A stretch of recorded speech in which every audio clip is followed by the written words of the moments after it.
Welcome to part 7 of the academic English course, and in this lesson we'll be looking at advanced augmentation and coherence. In this lesson we will explore how to develop complex ideas and maintain logical flow in academic writing. At this level, between C1 and C2 on the European Framework Scale, we will move beyond basic essay organization and focus on writing that feels sophisticated, connected, and persuasive. By the end of this lesson, you will be able to take academic writing to the next level, building arguments that are both logical and persuasive. We will develop strong, well-supported arguments. We'll begin by exploring how to construct arguments that are clear, balanced, and supported. At this level, it's not enough to have an opinion, you need to justify it. We will use cohesive devices to link ideas. One of the hallmarks of a C1, C2 level is writing in coherence. So, logical connection between sentences and paragraphs. We also learn how to research effectively and summarize and critique that research. And we will present balanced viewpoints in writing and in spoken form. So, this is where we'll practice both sides of argument objectively, something examiners look for at a high academic. When writing at an advanced academic level, it's important to show how ideas connect clearly and logically. One powerful way of doing this is by using concessive and contrast clauses. This allows us to recognize one point while emphasizing another, helping our writing sound more balanced and sophisticated. So, for example, while the study was limited in scope, its findings remain valuable. Here, while introduces a concessive clause that accepts limitation, but the main clause still highlights the study's value. Here's another example. Although critics disagree, the data supports the hypothesis. In this sentence, although concedes there are other viewpoints, there are opposing ideas, but maintains the writer's confidence in the data and our viewpoint. These structures are especially useful in analytical writing when we want to address contrasting perspectives, discuss limitations, or show nuanced reasoning. So let's practice by writing 2 sentences of your own. Here are some examples.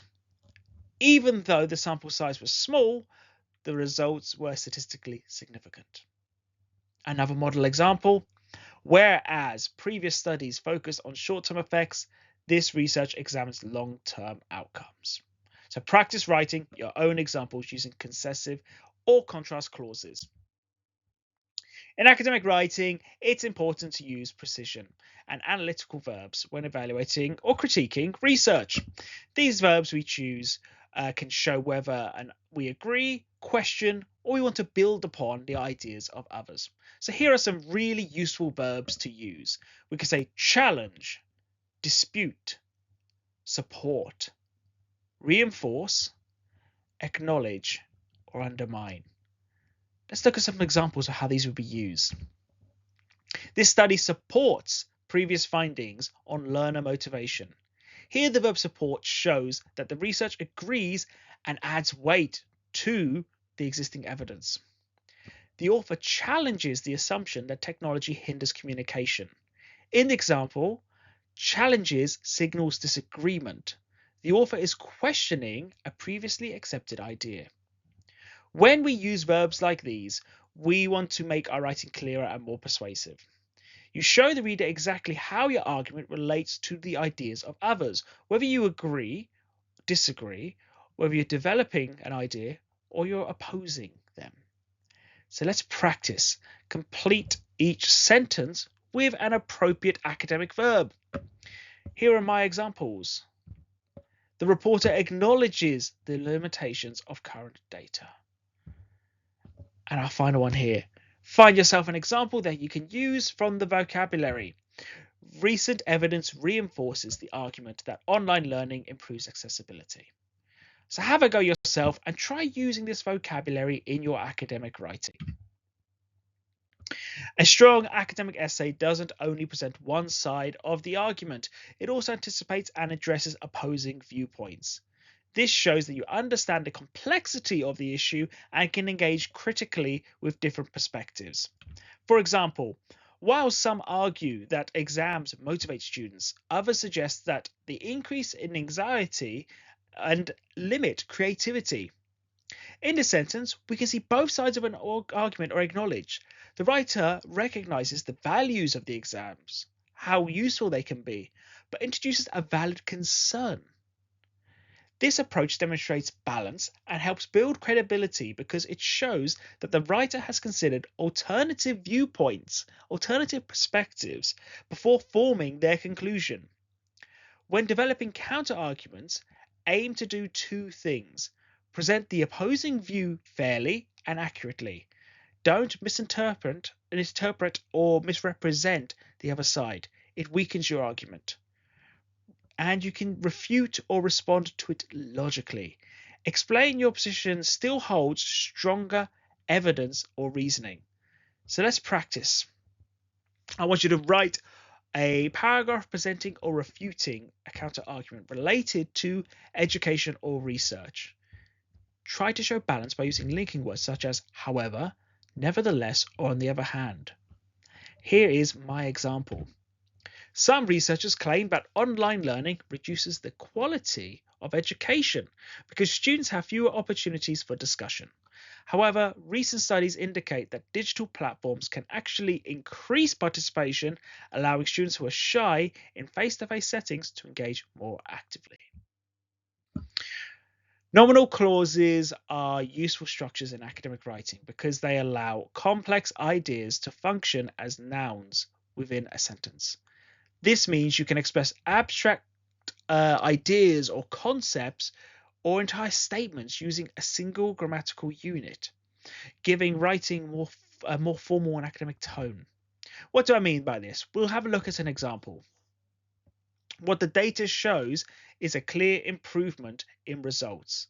Here, the phrase "what the data shows" is a nominal clause acting as the subject of the sentence. It summarizes the whole idea, the findings, in a concise academic way. Another example, it is essential that researchers consider ethical implications. In this case, the clause that researchers consider ethical implications acts as the object of the adjective essential. It communicates a full concept, the need of ethical awareness, as a single grammatical element. Nominal clauses often begin with what, that, whether, or how. They help you discuss evidence, report findings, and present ideas with greater precision. So let's try a little bit of practice. I would like you to write two nominal clauses that relate to your own field of study or research. I'll give you a model example. What recent studies reveal is that hybrid learning increases student engagement. A second example, it is important that policymakers recognize the link between education and economic growth. When reading academic texts, it's important to recognize the author's stance. In other words, their attitude or position toward a topic. Skilled readers don't just take a statement at face value, they look at the language choices and what they reveal, whether something is a fact, interpretation, or opinion. One way of doing this is by looking at signal phrases. That shows evaluation or bias. For example, it seems, the author argues that. So you can distinguish between evidence or interpretation. When we're trying to do this, we're trying to distinguish between evidence, what is based in facts and data, and interpretation, which is the author's explanation or opinion of the evidence. Recognizing the difference between this can help you to read critically and avoid accepting opinions as facts. So, I would like you to read a short paragraph and underline the words that show stance or bias. What we'll do now is I'll read out a sentence and I want you to try and find this. The researcher suggests that group work significantly improves communication skills, although data appears to only focus on short-term results. Here, suggests and appears, they both indicate the author's stance, cautious and interpretive rather than absolute. So try this with your own work. To achieve flow between paragraphs, we use linking devices and reference words. One of the key features in strong academic writing is cohesion, the smooth flow of ideas from one paragraph to the next. To achieve this, we use linking devices and reference words to connect sentences and maintain logical progression. For example, reference words like this issue, such an approach, or these findings help readers to see how each paragraph relates to the previous one. Instead of repeating the same noun or idea, we refer back to it in a more elegant and efficient way. Similarly, we can use transition phrases such as moreover, in addition, or on the other hand. This helps guide your reader through the argument. They show whether you're adding information, contrasting points, or changing direction. When your paragraphs are cohesive, the writing feels more organized and intentional. And I'll show you an example here. Online education offers flexibility for students, balancing work and study. Moreover, it provides access to learners in remote areas who might not otherwise have educational opportunities. On the other hand, maintaining student engagement in online settings can be challenging, suggesting that institutions must invest in interactive learning design. We have used moreover, in addition, on the other hand here, to link, to thread, and to have a narrative going through our points, so each sentence is linked. In academic writing, we often use specific word combinations called colloquiations, pairs or groups of words. We touched on this in a previous lesson. Using the right ones can help your writing sound fluent, precise, and professional. When discussing critical thinking, we're thinking of some common colloquiations that you can encounter. So, form an argument, assess validity, draw an inference, examine assumptions. Each of these combinations carries a specific academic function. Form an argument means to develop or structure your point of view logically. Pardon me. Assess validity means to evaluate whether something is accurate, credible, or based on sound reasoning. Draw inference. This refers to research or reaching logical conclusions based on your research or evidence. Examine assumptions means you look critically at the underlying beliefs or ideas that might influence an idea. So let's practice here. Complete the sentences with a colloquiation. The study aims to the reliability of data. We could be assessing the validity. So we can say the study aims to assess the reliability of the data. It is important to, so we want to look at a conclusion. So maybe we're trying to draw an inference, an idea. It is important to draw clear conclusions from the evidence. When you use these colloquiations accurately, your writing becomes more formal and precise and helps you communicate complex ideas with clarity and confidence. When listening to research presentations or academic debates, your goal is to go beyond just understanding the topic. You should be actively analyzing how the speaker constructs. And we can do this by following some simple rules. We can try to identify the main arguments and evidence and what supports those arguments, the evidence that supports it. Ask yourself, what is the central claim? What kind of data or examples or references does the speaker use to prove their point? Next, you can pay attention to the transitions and emphasis. Speakers often use phrases like firstly, on the other hand, more importantly, to summarize, to signal structure or highlight key ideas. These transitions guide you through their reasoning and make it easier to follow complex points. It is also important to evaluate how the speaker acknowledges alternative perspectives. There are always going to be opposing views. Strong presenters will not ignore these opposing views. They will address them thoughtfully, either by refuting them or explaining why their own evidence is stronger. This balance demonstrates critical thinking, fairness in the argumentation.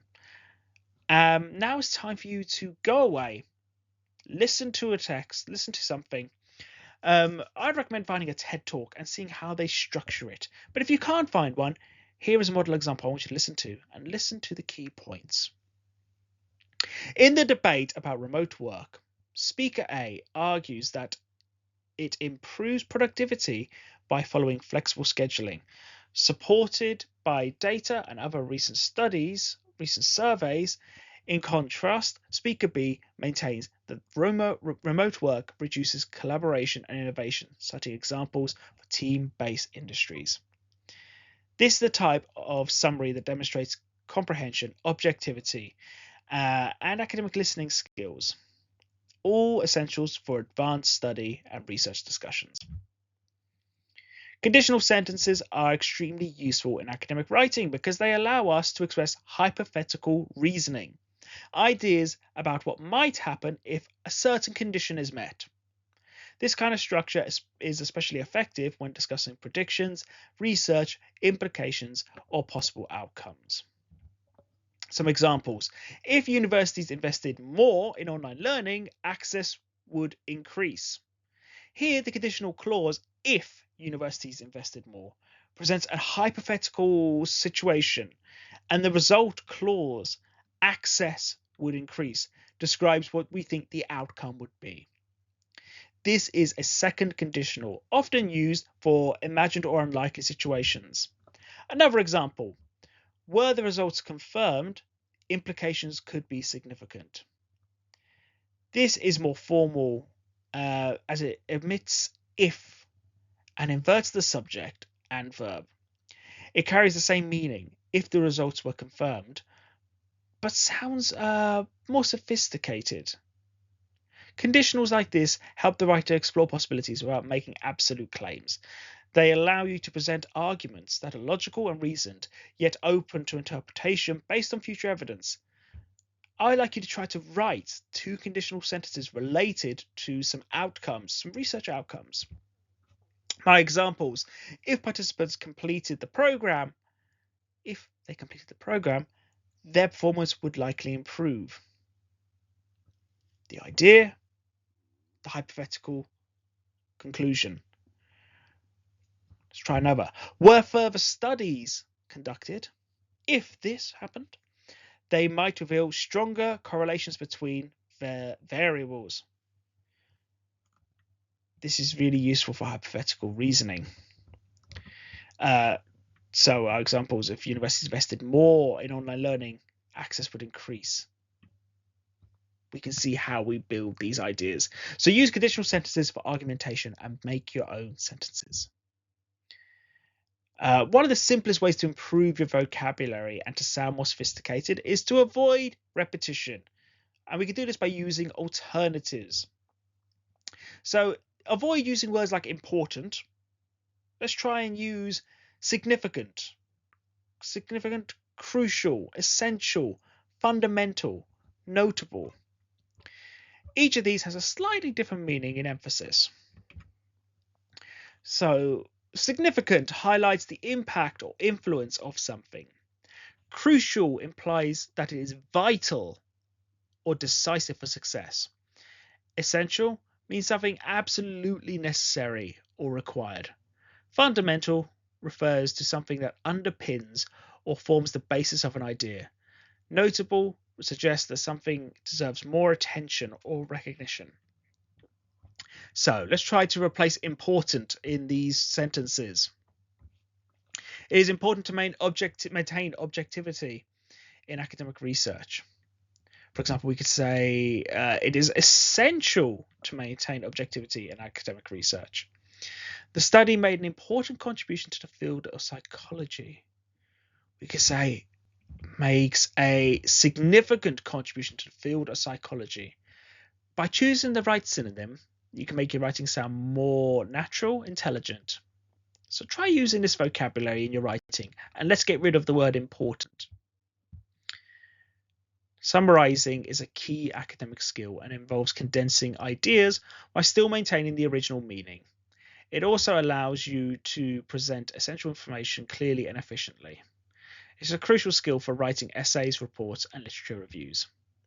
When you summarize, you remove unnecessary detail and repetition, focusing on the main idea of the argument. The goal is not to copy the original language, but to express the same message more concisely and in your own words. So let's take a look at an example. The pandemic accelerated digital transformation in higher education. How could we summarize this? Universities rapidly adopted technology due to the pandemic. The summary communicates the same meaning but uses fewer words and slightly different phrasing. It shows understanding without repeating the original structure. When paraphrasing, the goal is similar, but instead of shortening, you restate your idea in a new form, often by changing the sentence structure by using synonyms. So we have a little activity to work on here. Here is your original paragraph. Many institutions faced with challenges in adapting to online learning, including limited training for staff and unequal student access to technology. However, the shift also creates opportunities for innovation and flexibility in teaching. Can you create a summary? Here's my model example. The transition to online learning presented challenges, but also encouraged innovation and flexibility in education. We can see here, effective summarizing demonstrates not only comprehension, but also ability to think critically and communicate ideas clearly. Effective punctuation is one of the most overlooked elements of academic writing, yet it plays a vital role in improving accuracy and style.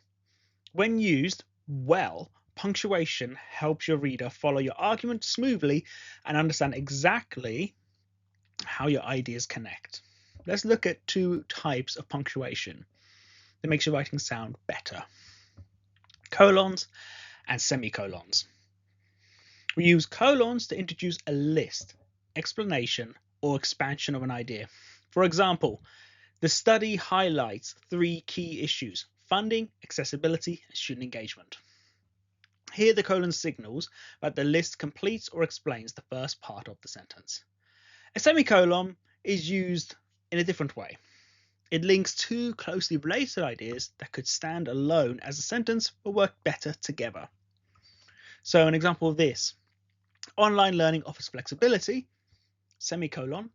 However, it also requires strong self-discipline. The semicolon connects the two ideas clearly, showing a close relationship while avoiding abruptness of a full stop. When we use punctuation effectively, your writing feels polished. So here are some model examples. The report focuses on 3 areas: teacher training, curriculum design, and assessment methods. The results were surprising. Most participants preferred face-to-face interaction despite the convenience of online learning. Strong punctuation isn't just about correctness, it's about control. It helps give you a guide to your reader, and it helps guide them through your ideas with clarity. Even some strong academic writers make mistakes and errors. Here are some to avoid. Avoid repetition of the same argument, restating your point without adding new evidence. It doesn't strengthen your writing, it makes it sound redundant. Each paragraph should introduce something new. Second, avoid a lack of balance between evidence and opinion. Academic writing is not just about expressing what you think, it's about showing why your view is valid. Support every claim with credible data, examples, or references. Finally, watch out for unsupported claims. Statements like "research is good for students" sounds vague and unconvincing because they lack detail or evidence. Instead, make your argument specific and evidence-based. Let's have a little bit of practice here. Some correction practice. Research is good for students. How could we improve this? It's too general. It doesn't explain how or why. Research enables students to apply theory to real-world contexts. This version is clearer, more specific, and demonstrates understanding. It replaces a vague opinion with a concrete evidence-based statement. When you focus on clarity, evidence, and precision, your arguments will sound more credible and academically strong. And this brings us to the end of today's lesson. And in today's lesson, we learn how to build and critique academic arguments. We learned how to improve cohesion and coherence and apply advanced grammar and vocabulary. I'd like you to reflect on what strategies you will use to strengthen your next essay or presentation. And I'd like you to discuss what makes an argument convincing and how can bias affect research quality. This is the end of part 7. We have part 8 and then finally part 9 to follow in our academic English series. Hopefully you're finding this course useful and helpful, and you will get a bonus worksheet, a bonus workbook when you sign up for the course or sign up to our Patreon page where you get all of our worksheets. But we will see you in the next lesson. Take care now.